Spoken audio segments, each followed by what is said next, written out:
Well, as Miss Stephanie and the kids remind us, tomorrow we observe one of America's oldest and most traditional holidays, Memorial Day. And if you were just to spend the day observing the activities of most people and maybe check a newspaper or two, you might conclude that the reason why we do that is to do backyard work projects, barbecues, and mattress sales. Of course, those aren't the real reasons. We celebrate Memorial Day at the end of each May. For nearly 150 years, Americans have gathered in late spring to remember and honor the sacrifice of those who gave their lives in the armed service of our country. Now, the holiday's roots go back to the Civil War, when countless groups on both sides of the conflict gathered informally to decorate the graves of their war dead, hence the original name Decoration Day. Its first formal proclamation, though, didn't even come from the government.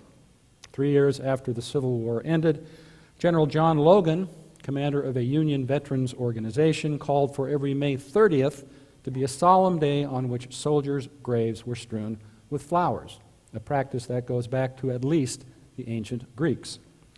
Now, reportedly, General Logan picked that date because it was not the anniversary of any significant Civil War battle.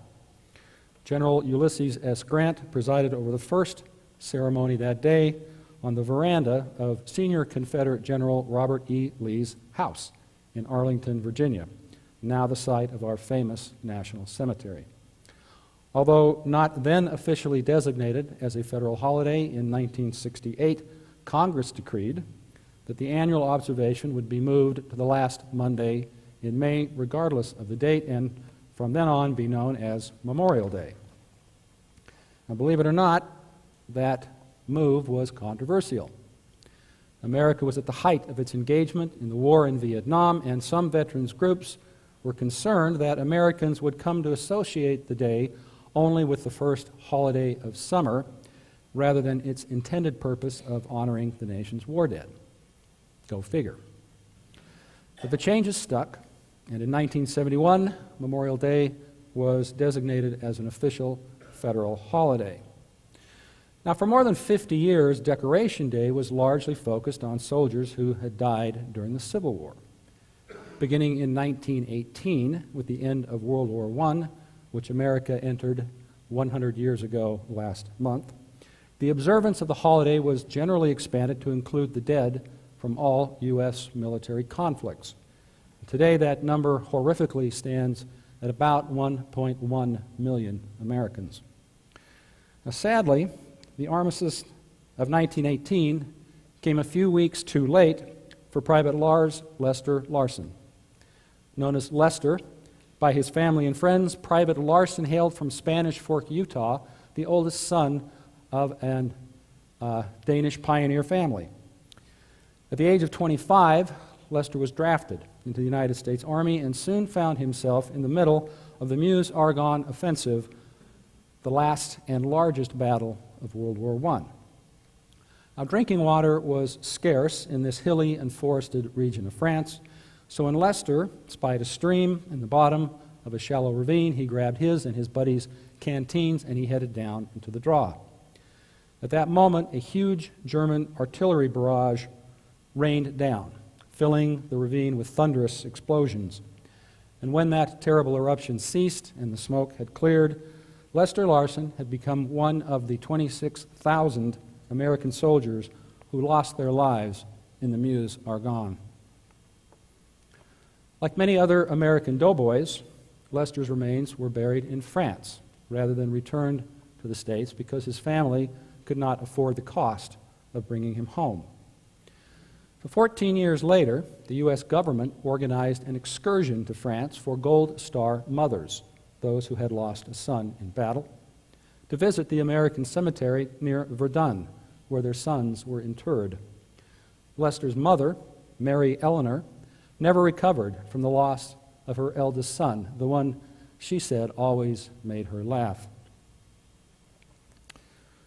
Her health deteriorated after the war, the result, her family always thought, of a broken heart. And on the very day that the Gold Star mothers sailed from New York, Mary Eleanor Larson passed away. My late father, Mark Larson Money, was her grandson and Lester's nephew. In September of 2000, my father and I visited the cemetery where Uncle Lester lies in rest outside of Verdun, a setting of awesome serenity and beauty immaculately maintained by the American Battle Monuments Commission. It holds the remains of 14,246 American war dead, 5,000 more than the American cemetery at Omaha Beach in Normandy, so poignantly portrayed in the Tom Hanks film Saving Private Ryan. If you ever get a chance to visit one of the 26 foreign cemeteries maintained by the American Commission, I truly hope you'll do so.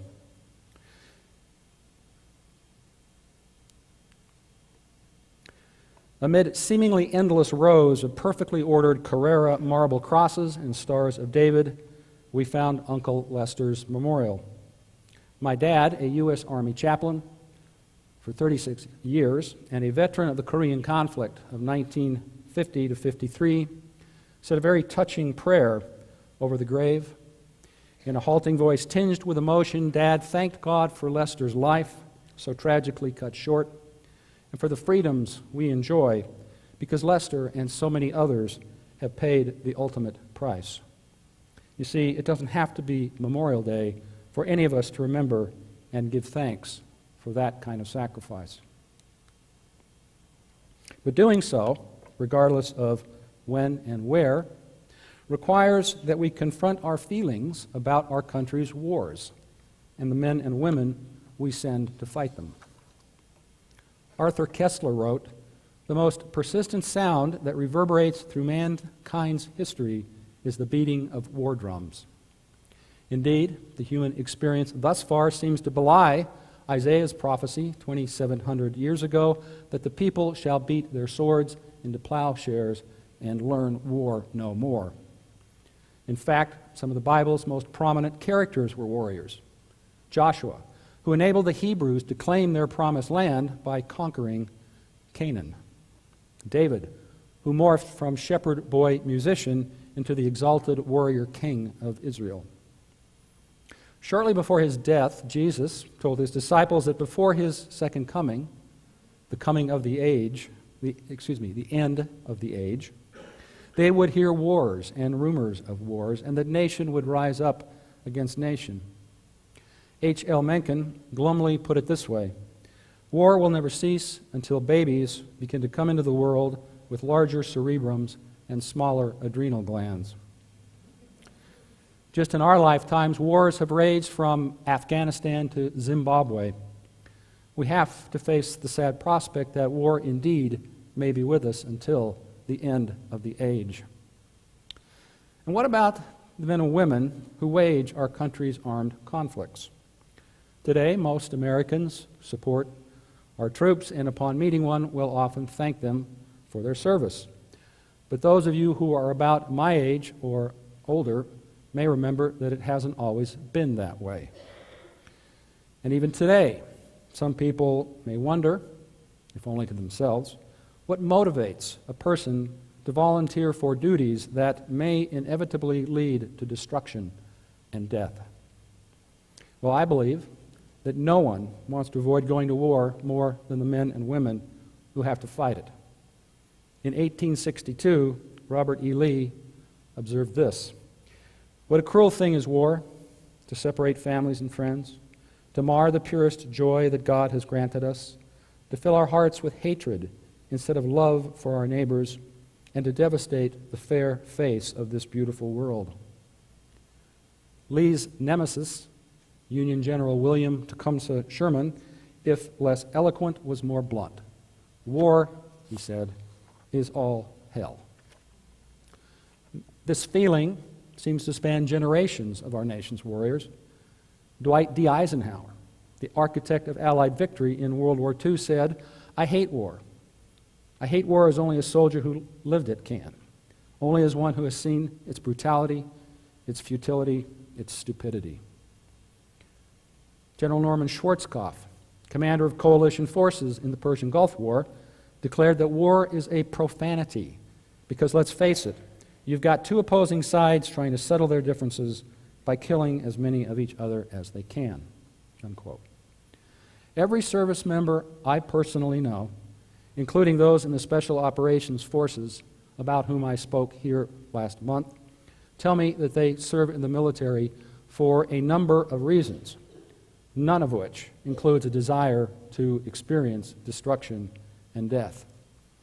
And although very capable of the dangerous and difficult work we send them to do, my military friends really do agree that war is all hell. Now, the vast majority of us have never personally experienced that hell. The percentage of Americans alive today with current or former military service has never been smaller. But that doesn't stop most of us from having strong opinions on the subject of the moral dimensions of armed conflict. And Christians, in particular, have historically held a wide range of views. Most of us don't want to bring back the 12th century concept of war as a holy crusade, even if today some radicals in the Middle East and elsewhere want to wage such war against anyone who doesn't share their supposed religious values. However, many Christians of good conscience do accept the doctrine of just war. Armed conflict is a last resort to stop the commission of genocide and other universally recognized evils.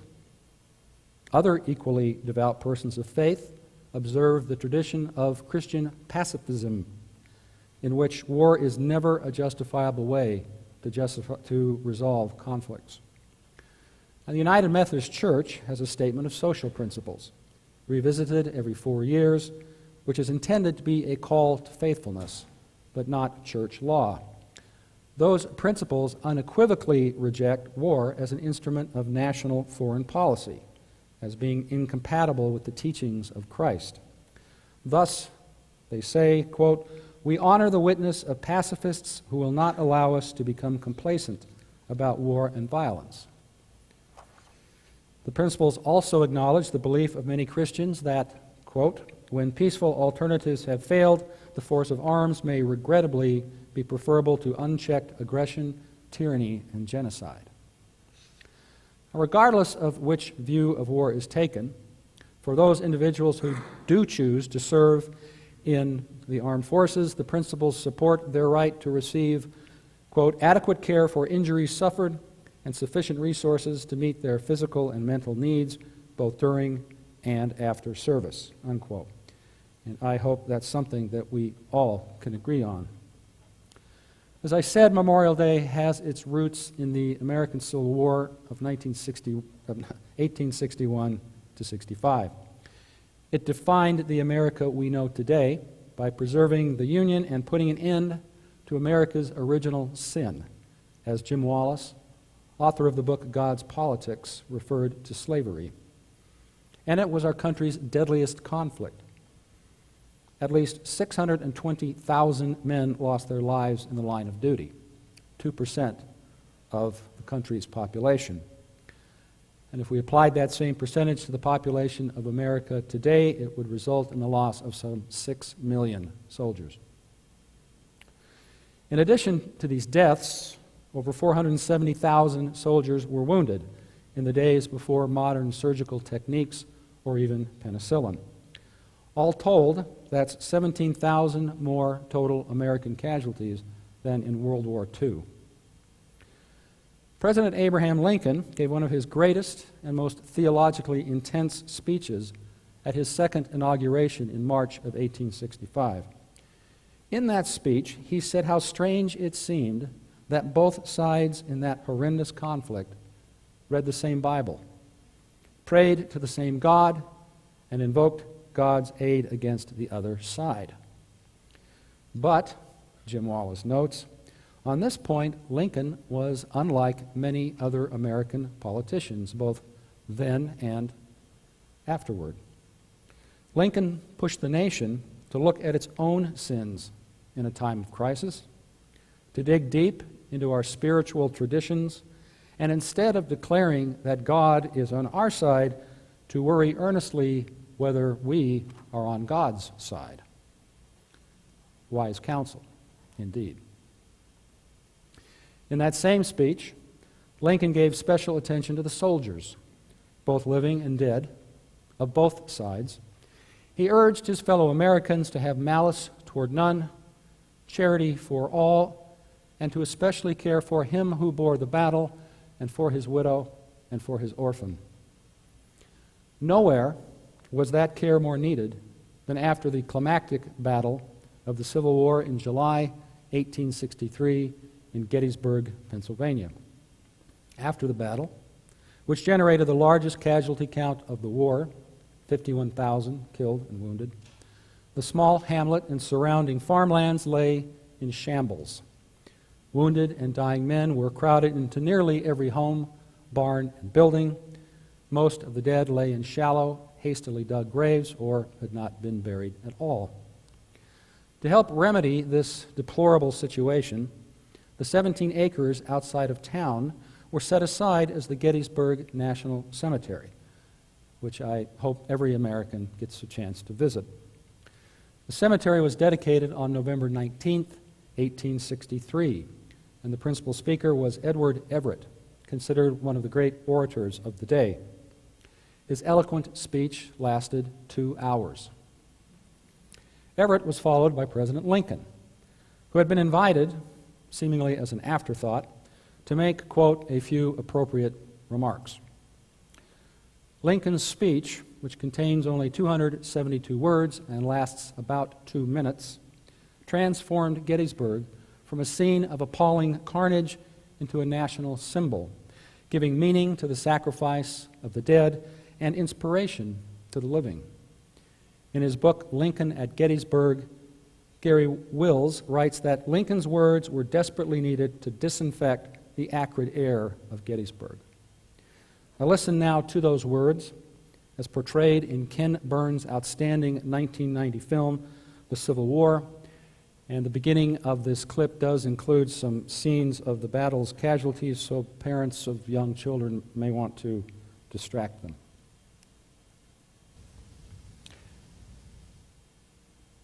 That from these honored dead we take increased devotion to that cause for which they gave the last full measure of devotion.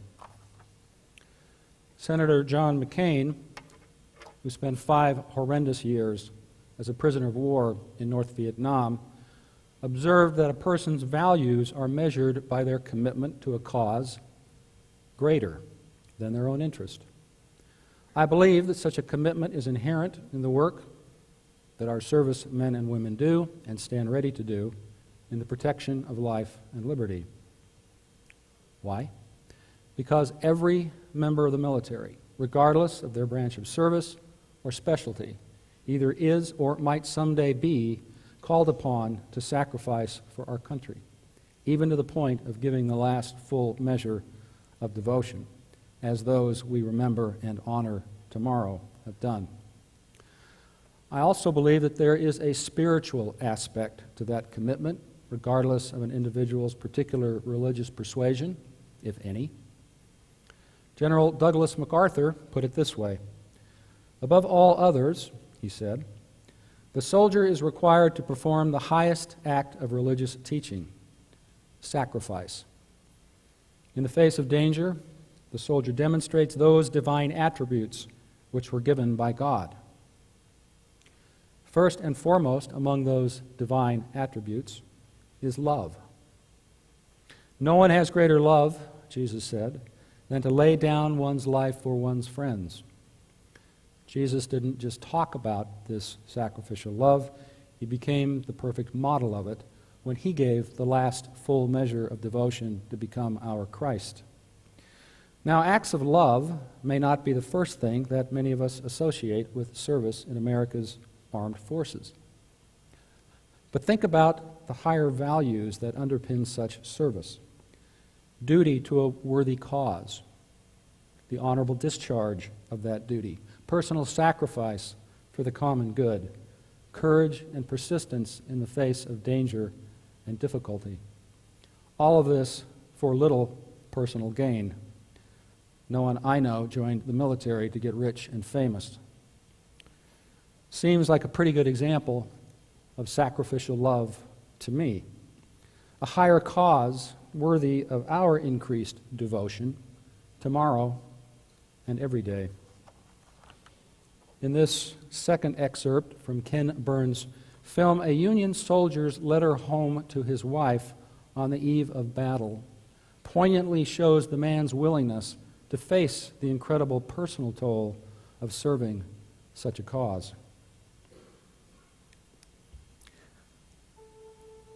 I pray that we will truly honor the Sullivan Blues of our world and all who have given and may yet give the last full measure of devotion by rededicating ourselves to the cause of peace.